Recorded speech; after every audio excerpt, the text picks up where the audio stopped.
Siamo al BIA Film Festival, Stefano Mordini, regista della Scuola Cattolica. Difficile raccontare una violenza come quella del delitto del Circeo? Sì. Molto. No, sì, certo, anche nel rispetto delle vittime, ma anche trovare, cercare, indagare sulla giusta distanza di come raccontare un fatto così, come Grave. dire, sì, anche doloroso, per cui tutto il film, almeno in quella parte lì, ha avuto solo da parte mia una domanda: come non spettacolarizzarla? Cioè, sì, sì. Certo.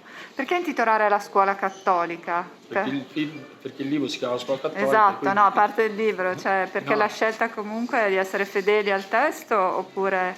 ma perché il contesto che lui apre è un contesto che si genera da quel contesto lì. Cioè i ragazzi andavano a quella scuola e quindi da lì partiamo. Certo, inevitabile una domanda sulla censura, una battaglia che si è aperta, vietare ai minori di 18 anni vuol dire cosa in questa società? Vuol dire intanto esporsi, e questo secondo me è giusto, e poi di aprire una questione, perché il cinema propone delle cose, lo streaming delle altre, allora forse il film è riuscito a entrare dentro una questione che non era ancora affrontata.